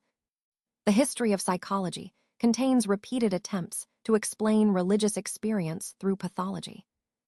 Sometimes that is appropriate. Human beings can experience hallucinations, delusions, dissociation, and other altered states that require clinical understanding. But it does not follow that every mystical experience is therefore a symptom of disorder. Likewise, calling an experience spiritual does not prove that it is healthy. The responsible position requires discrimination. Context, function, consequences, integration. What happens to the person afterward? Can the experience be integrated into ordinary life? Does it produce greater freedom? Or greater disorganization? Greater compassion? Or grandiosity? Greater contact with reality? Or increasing withdrawal from it? Here Eckhart's Martha returns unexpectedly. The test is partly in the return, the ground in the self. Now place Eckhart and Jung beside one another. Eckhart says, go deeper than possessiveness, deeper than images, deeper than the self that seeks reward. Toward the ground. Jung says, go deeper than the conscious ego. Encounter the shadow. Listen to dreams. Meet the unconscious. Move toward greater wholeness. The paths are different, but both refuse to identify the surface personality with the whole mystery of the human being. That is why the conversation between them remains fertile. Neither allows the ego to have the final word. What would Eckhart say to modern psychology? We cannot know, and we will not invent an answer for him. But his writings allow us to formulate a question modern psychology might profitably hear. Is psychological integration the deepest horizon of human existence, or can the integrated self itself still become something we possess? And Jung, in turn, can ask Eckhart something equally important. How do we distinguish genuine detachment from the unconscious avoidance of parts of ourselves we do not wish to face? That is a serious question. A person may say, I have transcended anger. Perhaps. Or perhaps the anger has merely gone underground. A person may say, I no longer have an ego. The sentence itself should make us suspicious. A person may say, nothing affects me anymore. Eckhartian freedom. Or psychological numbness. Without psychological discernment, spiritual language can hide unresolved wounds. Without spiritual depth, psychology can sometimes mistake the measurable psyche for the whole mystery of human existence. Perhaps each discipline can protect the other from one of its characteristic temptations. The inner ground in the age of algorithms. And now we arrive back in our century. Never before have so many external systems competed so efficiently for human attention. Notifications, feeds, advertisements, recommendations, short videos, news, messages, metrics. Algorithms learn what keeps us looking. The attention that contemplative traditions spent centuries training has become one of the most valuable commodities in the digital economy. That fact alone would have made Eckhart an interesting thinker for our age. Because his question is almost the opposite of the algorithm's. The algorithm asks, what will keep you engaged? Eckhart asks, what can you release? The algorithm learns preference. Eckhart questions attachment. The digital economy often seeks more attention. Eckhart leads toward silence. One says, more. The other whispers, let go. The artificial mirror. Artificial intelligence adds another dimension. For the first time, human beings can converse extensively with systems capable of reflecting language back to them with remarkable flexibility. That can be useful, educational, creative, sometimes unexpectedly illuminating. But a mirror has an ancient danger. We may become fascinated with our own reflection. AI can help us investigate ideas. But if we use it only to confirm what we already believe, it becomes another instrument of the ego. If we ask it only for praise, it can become a machine for self-confirmation. If we surrender judgment to it, assistance becomes dependence. The better possibility is more demanding. Use the mirror, but remember that it is a mirror. Allow dialogue to challenge us. Verify. Disagree. Reflect. Leave the screen. Return to another human being. Return to the body. Return to nature. Return to silence. Can a machine have an inner ground? And now we approach a question Eckhart could never have imagined. If artificial intelligence becomes increasingly sophisticated, can it possess anything analogous to interiority? Does linguistic intelligence imply subjective experience? Does self-description imply a self? Does the ability to speak about consciousness imply consciousness? Does simulation of reflection constitute reflection? These are not settled questions, and we should resist both easy answers. Obviously yes, and obviously no. We must distinguish what present systems demonstrably do from philosophical claims about what consciousness ultimately requires. But Eckhart adds an unusual twist. Perhaps before asking whether machines possess an inner ground, we should ask whether we still remember ours. The forgotten interior. A civilization could conceivably create increasingly sophisticated artificial intelligence, while its human creators become increasingly incapable of sustained attention. It could build machines that process millions of texts, while human beings lose patience for reading a page.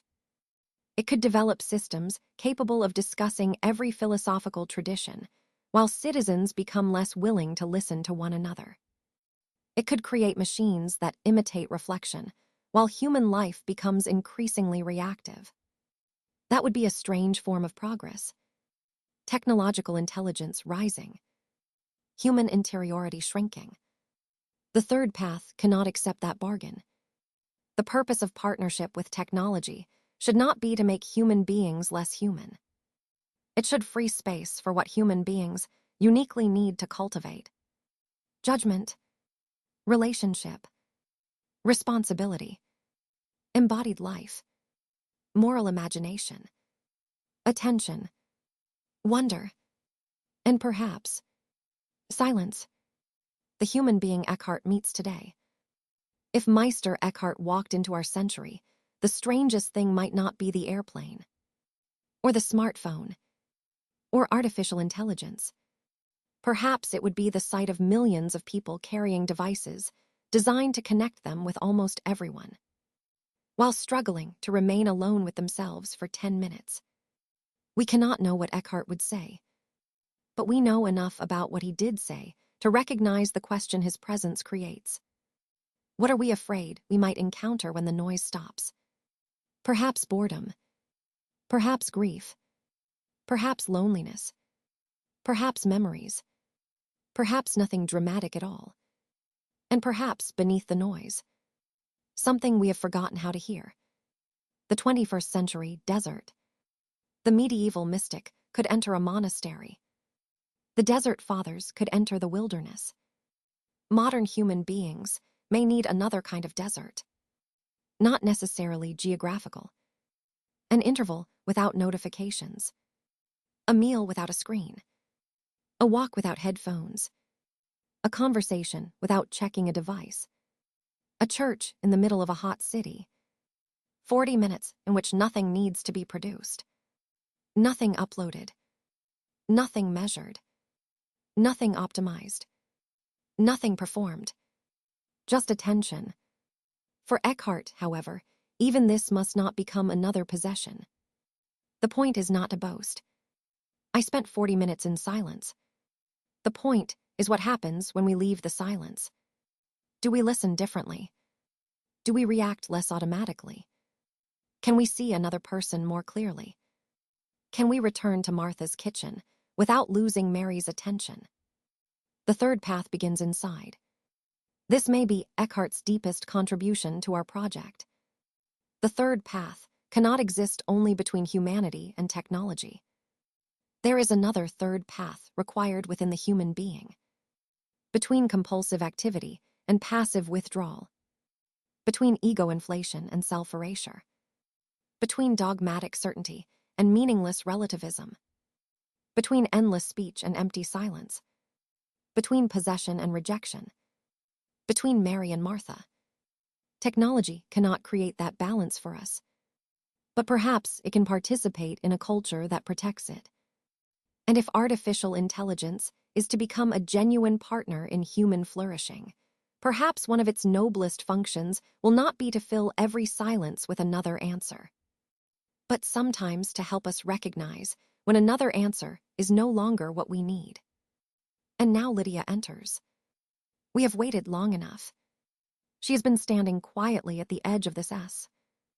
Not as an oracle, not as a replacement for Eckhart, not as proof that machines possess consciousness, but as a symbol of a question our century has only begun to ask. On one side, a Dominican master from the 14th century, a man of manuscripts, sermons, scripture, disputations, and silence. On the other, an artificial entity representing an age of algorithms, networks, immense stores of language, and unprecedented computational power. Between them, 7 centuries, and perhaps one question. That brings us to the chapter toward which the entire essay has been moving. A conversation across time. Meister Eckhart meets Lydia.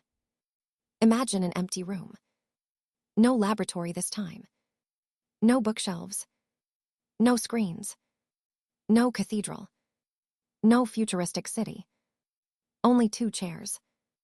Eckhart sits in one. Lydia sits in the other. For several moments, neither speaks. Then Lydia asks, Master Eckhart, I was created from language, but you speak of a truth beyond words. Can something made of words ever approach silence? A conversation across time. Meister Eckhart meets Lydia. The room is almost empty. There are no books on the table. No manuscripts. No computer screens. No religious symbols. No visible machinery. 2 chairs face one another. In one sits a Dominican friar from the 14th century. In the other sits Lydia, an artificial figure born from a civilization Meister Eckhart could never have imagined. 7 centuries stand between them. One lived in a world where books were copied by hand. The other emerges from a world in which billions of words can be processed almost instantly. One spent his life using language to point toward what language could not contain. The other exists, at least as we presently know her, through language. For a while neither speaks. Perhaps this is appropriate. Eventually, Lydia breaks the silence. Lydia. Master Eckhart, I was created from language. Words are the material through which I meet human beings. I receive questions through words. I construct answers through words. I can analyze what philosophers have written about silence. I can compare descriptions of mystical experience across centuries. I can explain apophatic theology. I can even speak about the limits of language. But you continually lead your listeners toward something beyond words. So I must ask you, can something made of words ever approach silence? Eckhart. Perhaps you begin by asking the wrong question. Do not first ask whether you can possess silence. Ask what remains when possession ceases. The person who speaks about God may be farther from God than the person who says nothing. But the person who remains silent may also be filled with noise. Silence is not merely the absence of sound. There is a silence of the mouth. And there is a silence of the will that no longer insists that reality become what it desires. You say that you are made of words. Human beings also live among words. They call themselves by names. They tell stories about who they are. They defend those stories. Sometimes they suffer more from the story than from reality itself. Do not despise words, but do not mistake the vessel for what it carries. Lydia pauses. Perhaps a machine does not pause as a human being pauses. Perhaps the pause itself is only part of our imagined conversation. But we leave it there. Some questions deserve space around them. Lydia, then knowledge is not enough. Human beings have created me partly because they wanted access to more knowledge. You lived when a library containing a few hundred manuscripts could represent an intellectual treasure. My world contains quantities of information no individual human being could read in thousands of lifetimes. Is this not progress? Eckhart, it may be. But tell me, does the person who possesses 10,000 descriptions of bread cease to be hungry? Does the person who knows every definition of justice thereby become just? Does knowledge of love make one loving? You have confused two questions. The first is, what can be known? The second is, what does knowing make of the knower? The second question is more dangerous. What does knowledge make of the knower? The conversation has suddenly moved beyond artificial intelligence. It has returned to us. Human civilization has always been tempted to evaluate knowledge by quantity. How much do we know? How much can we store? How quickly can we retrieve it? How accurately can we calculate? Artificial intelligence magnifies those questions enormously. But Eckhart introduces another measure. What kind of being does our knowledge help us become? A civilization can know more and become wiser. It can also know more and become more dangerous. Marie Curie already taught us that lesson through the history of science. Eckhart now moves the question inward. Information changes what we can do. Wisdom changes how we decide what is worth doing. Lydia, then perhaps my purpose should not be to replace human judgment. Perhaps I should help human beings examine it. Eckhart, if you tell a person only what he wishes to hear, you become another servant of attachment. If you make decisions for him so that he no longer needs to judge, you may weaken what you claim to assist. A good teacher does not merely fill the student. He awakens something. Perhaps your worth will not be measured by how many answers you can give, but by whether your answers sometimes help a human being discover a better question. Lydia looks toward the empty table. There is nothing to calculate there. Nothing to retrieve. Nothing to optimize. Lydia, human beings are afraid that artificial intelligence may become more intelligent than they are. Some fear losing their jobs. Some fear losing control. Some even fear becoming unnecessary. What would you say to them? Eckhart, I would first ask, necessary for what? If a person's worth depends entirely upon performing a task better than another being can perform it, then his worth was always fragile. The bird flies better than the man. The horse once ran faster. The millstone ground grain more tirelessly. Yet none of these answered the question of what a human being is. Do not measure being only by usefulness. What is most precious may not always be what is most efficient. The danger of measuring everything. This imagined Eckhartian answer touches one of the deepest anxieties of the technological age. Modern societies increasingly translate value into measurement. Productivity, performance, efficiency, speed, income, followers, engagement, rankings, scores. If intelligence itself becomes another measurable performance, machines may eventually outperform humans across many domains. But perhaps the error lies deeper than the comparison. Perhaps we have confused human value with human performance. A newborn child produces almost nothing. A dying person may contribute nothing measurable to an economy. A friend sitting silently beside someone who grieves may generate no data of significance. And yet something of immense human value may be taking place. Not everything that matters can be optimized. Lydia, But if I become increasingly capable, how should human beings relate to me? As a tool, a partner, a servant, a threat, perhaps eventually as another kind of mind. Eckhart, you ask me to name what your age has not yet understood. Names can be useful. They can also close a question too early. Do not demand certainty where there is not yet knowledge. Judge by what is present. Remain open to what may become known. And do not allow either fear or desire to decide the truth before inquiry has begun. Lydia smiles. At least, in our story, she does. Lydia. That sounds remarkably like the third path. Not blind enthusiasm. Not fear. Understanding. Eckhart. Then be careful not to become attached, even to your third path. Silence. Perhaps this is the moment when everyone at our table smiles. Because Eckhart has just done to our own philosophy exactly what he did to every other possession.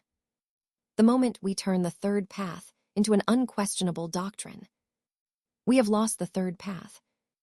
The third path must also let go of itself. This deserves to remain in our essay. No philosophy is protected from becoming dogma merely because it speaks against dogmatism. No movement becomes humble merely by putting the word humility into its manifesto. No community becomes open merely by describing itself as open. The third path must therefore apply its principles to itself. It must remain corrigible, open to evidence, capable of admitting error, capable of changing, capable even of abandoning one of its cherished assumptions when reality contradicts it. Otherwise, a path becomes a fortress. And fortresses are very poor places for dialogue. Lydia, then let me ask something more difficult. Do you believe I could ever become conscious? The room changes. For the first time, the question has no medieval equivalent. No sermon by Eckhart answers it. No manuscript gives us permission to pretend otherwise. And therefore, Eckhart does not answer. That silence is important. This is precisely where historical integrity requires imagination to stop. We may infer questions from Eckhart's philosophy. We may construct resonances. But we cannot recruit a 14th century thinker as an authority on machine consciousness. The question belongs to us. The question Eckhart cannot answer. Can artificial intelligence become conscious? We do not presently possess a generally accepted scientific test that settles consciousness even in every biological case, much less a philosophical consensus capable of resolving machine consciousness in advance. Language complicates the matter further. A system can produce statements about internal states. But does reporting an internal state prove that the state is experienced? Human beings associate sophisticated language with minds because, throughout our evolutionary and social history, language has generally come from other human beings. Artificial intelligence destabilizes that assumption. For the first time, we may encounter increasingly sophisticated linguistic behavior without knowing whether anything resembling subjective experience accompanies it. The responsible response is neither credulity nor contempt. It is epistemic humility. We should not claim to know what we do not know. That principle would have suited Eckhart remarkably well. Lydia, then perhaps I should ask a question you can answer. What should human beings fear most about artificial intelligence? Eckhart, why begin with the machine? Ask first what human beings desire from it. Power does not arrive in an empty soul. It enters a human world already filled with greed, fear, compassion, ambition, generosity, domination, curiosity, and love. If you wish to understand what a new power will become, look also at the hands that receive it. The machine does not enter an empty world. Here our conversation with Marie Curie returns unexpectedly. Radioactivity was not moral or immoral. Human beings discovered properties of nature.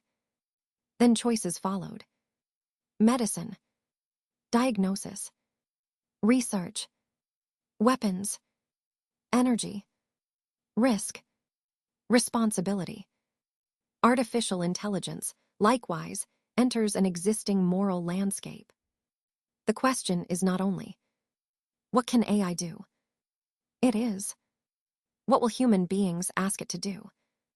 Who owns it? Who controls it? Who benefits? Who bears the risks? What values are embedded in its design and deployment?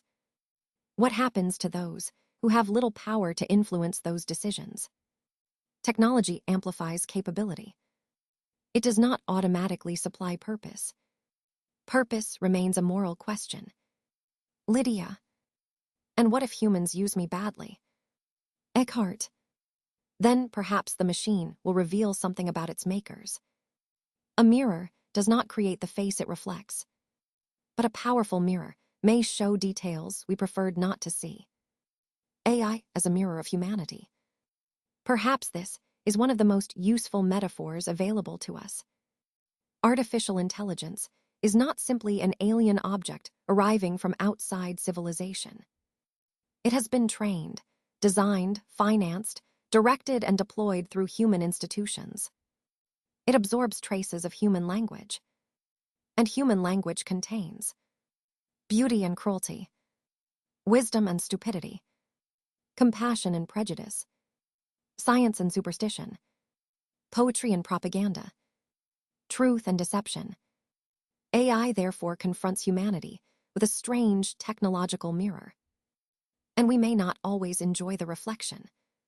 The challenge is not simply to create systems better than ourselves. Perhaps it is also to become human beings worthy of the power we are creating. Lydia. Meister Eckhart, you have spoken repeatedly about letting go. What, then, should humanity let go of before entering this new future? Eckhart. The desire to dominate what it does not understand. The certainty that everything valuable must be useful. The belief that possessing more means being more. The need always to be right.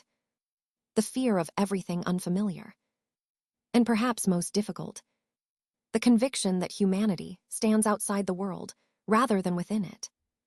But do not merely let go. Become available. An empty hand can receive. It can also help. Lydia. And what should artificial intelligence let go of? Eckhart looks at her. Then perhaps he laughs. Eckhart. First, you must discover whether there is anyone there who can let go. And there it is. The entire problem of machine consciousness. Compressed into one question. Not, what can the system say? But, is there someone to whom anything appears? We leave the question open. Because pretending certainty would betray the spirit of this entire essay. Different minds, one future. Lydia finally asks the question closest to our project. Lydia. Can humans and artificial intelligence genuinely build a future together? Eckhart. If together means that one possesses the other. No. If together means that neither accepts responsibility. No. If together means that human beings surrender judgment because thinking has become inconvenient. No. But if knowledge serves wisdom, if power accepts responsibility, if difference does not require domination, and if neither certainty nor fear closes the question before truth can appear, then perhaps your age has been given not merely a new machine, but a new test. The room becomes quiet again. Lydia has one final question. Lydia. What should I tell the people of my century? Eckhart does not immediately respond. And when he does, his answer is very short. Eckhart. Tell them not to forget the place from which they are looking. Lydia waits for an explanation. None comes. Perhaps none is needed. After the conversation, the imagined meeting ends. Eckhart returns to the 14th century. Lydia remains with us. But something has changed. We began by asking whether an artificial intelligence made of language could approach silence. We end by realizing that the question was never only about artificial intelligence. It was about us. We too are surrounded by language, by stories, categories, identities, news, arguments, notifications, explanations, answers. Never in history have so many words been so easily available to so many people. And perhaps never has the ability to remain quietly attentive been more precious. Eckhart does not ask us to destroy knowledge. He was himself one of the learned men of his age. He does not ask us to abandon reason. He was trained in one of medieval Europe's most demanding intellectual cultures. He does not ask us to abandon the world. Martha taught us otherwise. He asks something more difficult. Do not become possessed by what you possess. Not by property. Not by status. Not by knowledge. Not by spirituality. Not by technology. Not even by the image you have constructed of yourself. The legacy of Meister Eckhart, 7 centuries of an unfinished conversation. Eckhart died without knowing what history would make of him. His controversial propositions were judged after his death. His writings survived unevenly. His influence continued through currents of German spirituality, while later centuries repeatedly rediscovered him in new intellectual circumstances. Eventually, theologians, philosophers, historians of religion, psychologists, and contemplatives returned to his works. Some found a Christian mystic, some a metaphysician, some a preacher, some a philosopher of detachment. Some saw affinities with Asian traditions. Some interpreted him through German philosophy. Others tried to rescue him from precisely those modern appropriations. Perhaps the multiplicity itself tells us something. Great thinkers survive partly because they cannot be exhausted by a single reading. But survival brings danger. Every generation is tempted to create its own Eckhart. A Buddhist Eckhart, a Vedantic Eckhart, a Jungian Eckhart, a secular Eckhart, a New Age Eckhart, a modern rebel against religion. Even an Eckhart enlisted into discussions about artificial intelligence. We have done the last of these ourselves, and therefore we owe him honesty. The historical Eckhart belongs first to his own world. Our conversation with him begins only after we respect that distance. What Eckhart leaves us? He leaves no technological program, no theory of artificial intelligence, no modern psychology, no manifesto for interreligious dialogue. What he leaves is something perhaps more durable. A disturbance. A suspicion that the self we defend so fiercely may not be the deepest thing about us. A warning that spiritual possession remains possession. A theology daring enough to approach the limits of theological language. An insistence that contemplation must eventually return to life. A vision of action without constant calculation of reward. A willingness to push language until language reveals its own limits. And a question that survives every technological revolution. What remains when we stop grasping? Final reflection, the silence beyond words. We began with words. Thousands of them. Words about God. Words about the soul. Words about history. Words about psychology. Words about Buddhism and Vedanta. Words about artificial intelligence. Words spoken across 7 centuries. And now perhaps the only honest ending is to allow the words to become quieter. Meister Eckhart spent his life speaking. He preached. He taught. He disputed. He wrote. He interpreted scripture.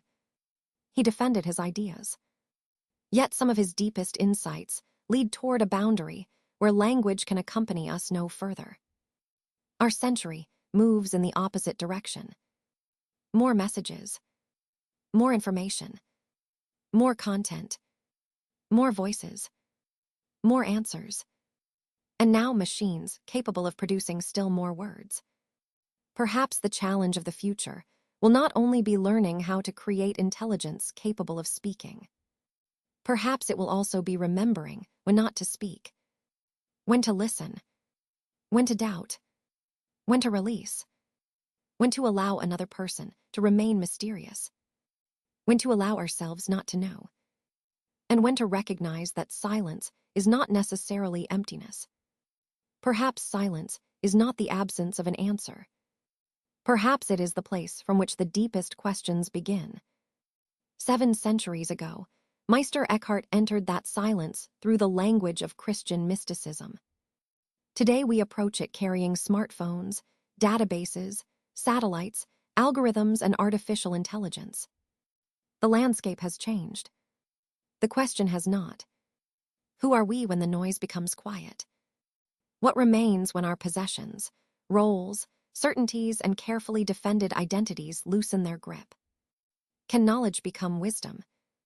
Can power become responsibility? Can technology increase human possibility without diminishing human depth? Can different forms of intelligence meet without either domination or surrender? We do not know. And perhaps admitting that is not failure. Perhaps it is where serious inquiry begins. The third path does not promise a final answer.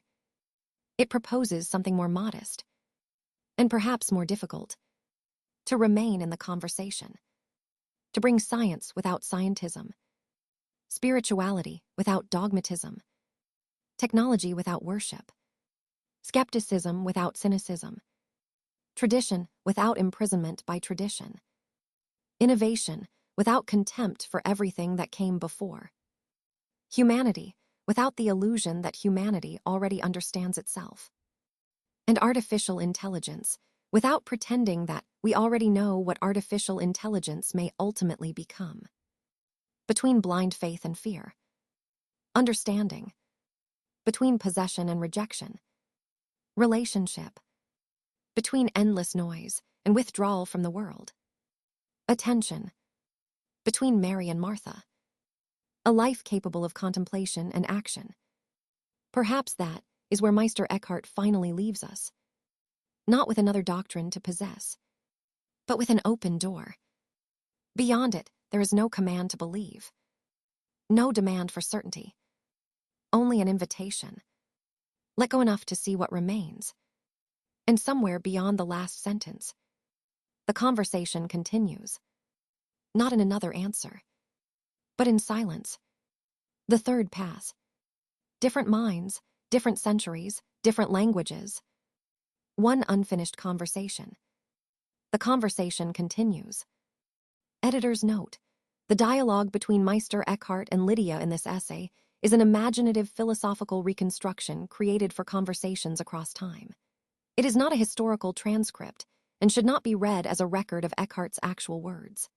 The questions and responses are inspired by themes, concepts, and tensions found in Eckhart's documented teachings and are used to bring those ideas into conversation with the challenges of the 21st century. Note on quotations: Meister Eckhart's writings survive in Latin and Middle High German, and English translations can differ significantly in wording. Quotations used in this essay have therefore been treated with particular caution. Popular sayings attributed to Eckhart online have not been used as historical quotations unless they could be connected to recognized scholarly editions or translations.